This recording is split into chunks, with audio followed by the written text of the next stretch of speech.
balıqlar. Yəni bir insanın günəşi balıqdadır. Bu insan harda parlayacaq? Balıq nədir? Duyğu. Duyğu satmalıdır.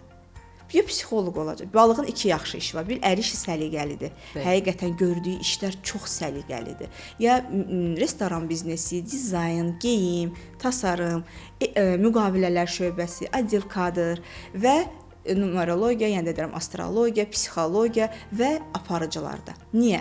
Neynir məsəl üçün baxır indi necə aparıcıda konsepsiya var. Məsələn, ailə məişət mövzuları var ki, orada neynirlər? Duyğu satırlar. Orada tragedik bir vəziyyət yaranır. Balıq duyğu satacaq. Duyğu da ki, duyğularla işləyir. O mövzularda parıldayır. Məsələn, mənim öz Yupiterim balıqdadır.